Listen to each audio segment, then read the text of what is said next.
نحمده ونصلي على رسوله الكريم أما بعد فأعوذ بالله من الشيطان الرجيم بسم الله الرحمن الرحيم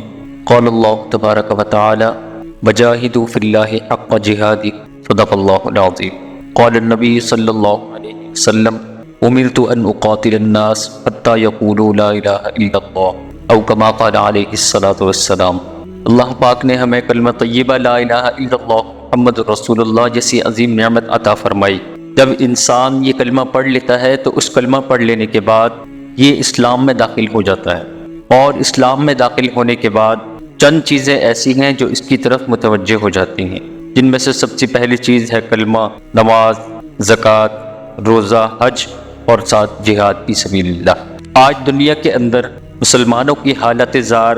ہمیں چیخ کر یہ بتا رہی ہے کہ دنیائے کفر کو اگر کسی چیز سے پریشانی لاحق ہے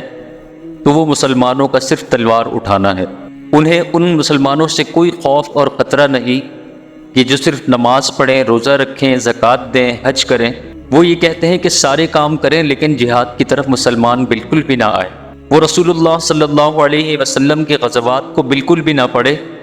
وہ صحابہ کرام کی قربانیوں کو بالکل بھی نہ پڑھے، اور نہ ہی ان کے نقش قدم پر چلنے کی کوشش کرے۔ ہمارے مسلمانوں کے اندر سے اس شعور کو آج کھرچ کر نکال دیا گیا، جس کی وجہ سے مقامات مقدسات جتنے بھی ہیں وہ سارے کے سارے مسلمانوں کے ہاتھ سے نکلتے ہوئے نظر آ رہے۔ اس میں بالخصوص ارض بیت المقدس ہمارے لیے سب سے اہم مسئلہ ہے۔ آج اگر ہم دیکھ لیں کہ مسلمان اس مسئلے پر کتنی غور و فکر کر رہے ہیں اور کتنے اس کے لیے کوشاں ہیں اور کتنی اس کے لیے قربانیاں دینے کے لیے تیار ہیں، تو کوئی شاذ و نادر ایسا نظر آتا ہے جو اس کے لیے بھرپور انداز میں محنت کرنے میں لگا ہوا ہو۔ جب تک دنیا میں مسلم قومیں تبلیغ دین اور اللہ کے کلمے کو بلند کرنے کے لیے کفر اور باطل قوتوں سے جہاد کرتی رہی تو دنیا میں عزت اور سربلندی کے ساتھ زندہ رہی، اور جب انہوں نے اس جہاد کو چھوڑ دیا اور عیش و عشرت کی زندگی اختیار کر لی اور مسلمان مشقت، جاں فشانی اور سخت کوشی کی جگہ آرام اور تن آسانی کی زندگی بسر کرنے لگی تو ذلت اور محکومیت ان مسلمانوں کا مقدر بن گئی۔ جیسا کہ اللہ کے نبی صلی اللہ علیہ وسلم نے بھی فرمایا اذا ترکتم الجہاد فسلط اللہ علیکم الذلہ، کہ جب تم جہاد چھوڑ دو گے تو اللہ پاک ذلت تم پر مسلط کر دے گا۔ اور یہ ذلت کیا ہے؟ آج ہماری آنکھوں کے سامنے ہے کہ مسلمان کس انداز میں ذبح ہو رہے ہیں۔ اور ایک وہ وقت تھا جب دور نبوی میں اور دور صحابہ میں کسی مسلمان کے ساتھ کوئی بھی چھوٹا سا ظلم ہوتا تھا تو آپ صلی اللہ علیہ وسلم اور پھر آپ صلی اللہ علیہ وسلم کے ساتھ حضرات صحابہ کرام کس انداز میں اس مسلمان کے عصمت کو بچانے کے لیے اور ایک مسلمان کی شان کیا ہے پوری دنیا کفر کے سامنے لانے کے لیے کس انداز میں قربانیاں دیتے تھے، یہ سب آج ہم صرف پڑھنے کی حد تک رہ گئے ہیں۔ کوئی بھی مسلمان آج اس چیز کے لیے تیار نہیں کہ ہم وہ قربانیاں دینے کے لیے آج خود کو پیش کر سکیں۔ اللہ پاک نے قرآن پاک میں ارشاد فرمایا وجاہدوا فی اللہ حق جہادی، اللہ کی راہ میں جہاد کرو جیسا کہ جہاد کرنے کا حق ہے۔ جہاد کا شرعی معنی اعلاء کلمت اللہ، یعنی اللہ کے دین کی سربلندی کے لیے کفار سے جنگ کرنا اور اس جنگ میں اپنی پوری کی پوری طاقت اور قوت اور وسعت کو خرچ کرنا، یہ جہاد فی سبیل اللہ کہلاتا ہے۔ آج اگر آپ کسی کے سامنے جہاد کی بات کریں تو وہ جہاد کے کئی معنی بیان کر دیں گے،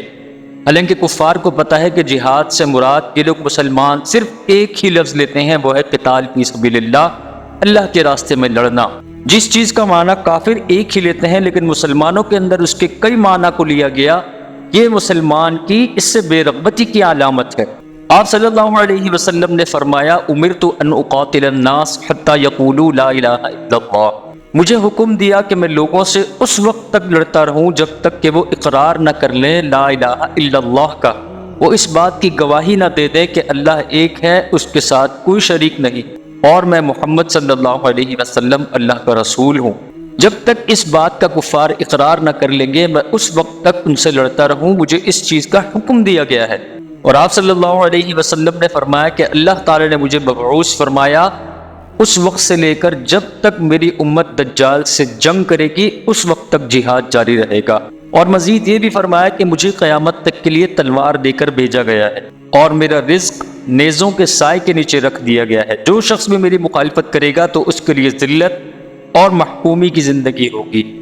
اور جو شخص جسی قوم کی مشابہت اختیار کرے گا تو اس کا اسی قوم کے اندر شمار کیا جائے گا۔ اللہ تعالیٰ نے رسول اللہ صلی اللہ علیہ وسلم کو 4 تلواروں کے ساتھ مبعوث فرمایا، یعنی 4 تلواروں کے ساتھ دنیا میں بھیجا۔ ایک وہ تلوار کہ جس کے ذریعے سے آپ صلی اللہ علیہ وسلم نے خود بت پرستوں کے ساتھ جہاد کیا، مشرکین کے ساتھ جہاد کیا، اور دوسری تلوار وہ ہے کہ جس کے ساتھ حضرت ابو بکر صدیق رضی اللہ تعالیٰ عنہ نے مرتدین کے ساتھ جہاد کیا۔ اللہ تعالیٰ فرماتے ہیں تقاتلونہم او یسلمون، ان سے لڑو وہ مسلمان ہو جائیں۔ اور تیسری تلوار وہ ہے کہ جس کے ساتھ حضرت عمر فاروق رضی اللہ تعالیٰ عنہ نے مجوسیوں اور اہل کتاب کے ساتھ جنگ کی، اور اللہ تعالیٰ اس بارے میں فرماتے ہیں قاتلوا الذین لا یؤمنون باللہ، ان لوگوں سے لڑو جو اللہ پر ایمان نہیں لاتے۔ اور چوتھی تلوار وہ ہے جس کے ساتھ حضرت علی المرتضیٰ رضی اللہ تعالیٰ عنہ نے خارجیوں اور معاہدہ توڑنے والوں اور حق کی مخالفت کرنے والوں سے جہاد کیا۔ اس کے متعلق اللہ پاک نے ارشاد فرمایا فَقَاتِلُوا الَّتِي تَبْغِي حَتَّى تَفِيءَ إِلَىٰ أَمْرِ اللَّهِ، اور ان زیادتی کرنے والوں سے لڑو یہاں تک کہ وہ اللہ کے حکم کی طرف پلٹ آئیں،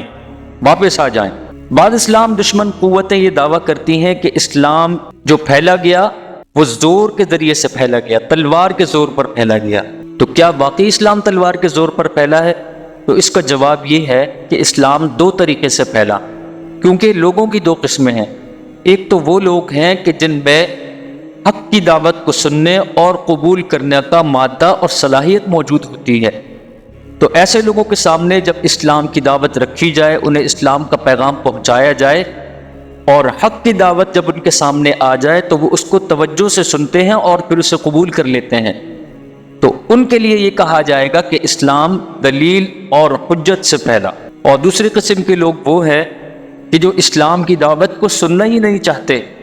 جو توحید اور حق کے پیغام کو اپنے کانوں سے گزارنا ہی نہیں چاہتے، متعصب اور ہٹ دھرم لوگ۔ تو ایسے متکبر لوگوں کی نسبت یہ کہا جائے گا کہ طاقت اور تلوار کے ذریعے سے ان میں اسلام پھیلا، اور ان سے جب لڑا گیا تو یہاں تک لڑا گیا کہ جب اسلام کا غلبہ ہوا تو پھر ان لوگوں کا دماغ بھی درست ہو گیا اور ان کی ہٹ دھرمی اور ان کا تکبر بھی اس کے ساتھ ختم ہو گیا۔ اور یہ جو سوال قبر ہے، قبر کے اندر جو سوال و جواب، یہ اسی امت محمدیہ کے ساتھ خاص ہے، کیونکہ پہلی امتوں میں جب وقت کے رسول کی تکذیب کی جاتی تھی تو ان پر فوراً اللہ کی طرف سے عذاب آتا تھا، اور ان انکار کرنے والوں کو اور ہٹ دھرم قسم کے لوگوں کو فوراً کیفر کردار تک پہنچا دیا جاتا تھا۔ لیکن جب آپ صلی اللہ علیہ وسلم تشریف لائے تو آپ صلی اللہ علیہ وسلم کے طفیل اس امت سے عمومی عذاب کا سلسلہ روک لیا گیا، اور آپ صلی اللہ علیہ وسلم کو تلوار دی گئی کہ جو حق کی دعوت کو قبول کریں گے تو بہت اچھا، اور جو حق کی دعوت سے منہ پھیریں گے، اعراض کریں گے، اور اس کے ساتھ ساتھ وہ آپ کے آڑے آ جائیں گے، آپ کے خلاف میدان لگا لیں گے، تو ان کے لیے پھر آپ صلی اللہ علیہ وسلم کو تلوار دی گئی تاکہ یہ ان کا سلسلہ یہیں پر روک دیا جائے۔ اور حقیقت بھی یہی ہے، قرآن کریم میں لا اکراہ فی الدین قد تبین الرشد من الغی، کہ دین میں کوئی زبردستی نہیں ہے، اور حق جو ہے اور گمراہی، ان دونوں کے درمیان ہر ایک چیز واضح ثابت ہو گئی ہے، کھل کر سامنے آ گئی ہے۔ دوسری جگہ اللہ پاک نے ارشاد فرمایا وَلَوْ شَاءَ رَبُّكَ لَآمَنَ مَن فِي الْأَرْضِ كُلُّهُمْ جَمِيعًا أَفَأَنْتَ تُكْرِهُ النَّاسَ حَتَّى يَكُونُوا مُؤْمِنِينَ، اگر تمہارا رب چاہتا تو زمین میں جتنے بھی ہیں سب کے سب مسلمان ہوتے، ایمان والے ہوتے، تو کیا تم لوگوں کو زبردستی کرو گے ایمان لانے کے لیے کہ وہ مسلمان ہو جائیں؟ ایسا کچھ بھی نہیں ہے۔ وَقُلِ الْحَقُّ مِن رَبِّكُمْ فَمَنْ شَاءَ فَلْيُؤْمِنْ وَمَنْ شَاءَ فَلْيَكْفُرْ، اور آپ صلی اللہ علیہ وسلم کو حکم ہوا کہ فرما دیجئے حق تمہارے رب کی طرف سے ہے، تو جو چاہے ایمان لائے اور جو چاہے کفر کرے۔ اور جیسا کہ ابن عباس رضی اللہ تعالی عنہما بیان کرتے ہیں کہ انصار کے ایک قبیلہ بنو سالم ابن عوف کے حسین نامی ایک شخص کے 2 بیٹے تھے، اور یہ صاحب خود تو مسلمان تھے لیکن ان کے بیٹے مسلمان نہیں تھے، تو انہوں نے آپ علیہ الصلوۃ والسلام سے آ کر عرض کی کہ یا رسول اللہ صلی اللہ علیہ وسلم کہ میرے بیٹے اسلام نہیں لاتے، بلکہ جب میں انہیں اسلام پیش کرتا ہوں تو وہ اس سے انکار کرتے ہیں، اسلام کو قبول ہی نہیں کرتے، تو کیا کیا جائے کہ ان کو جبراً مسلمان کیا جائے یا نہیں؟ اس موقع پر یہ آیت نازل ہوئی لا اکراہ فی الدین، کہ دین میں کوئی زبردستی نہیں ہے، حق بالکل سامنے کھلا ہو کر واضح آ گیا، اب جو چاہے اس کو قبول کرے اور جو چاہے اس سے انکار کرے۔ جنہوں نے قبول کیا اس کی زندہ مثالیں بھی ہمارے سامنے موجود ہیں، اور جنہوں نے اس سے اعراض کیا اور حق کی دعوت کو قبول نہیں کیا بلکہ پھر اسلام کے ہی آڑے آ گئے اور مسلمانوں کے دشمن بھی بن گئے، تو پھر ان کے ساتھ اللہ کا کیا معاملہ رہا، یہ بھی ہمارے سے چھپی ہوئی بات نہیں ہے۔ اور اسلام میں جہاد صرف مدافعانہ جنگ کے لیے نہیں ہے کہ اس سے دفاع کیا جائے،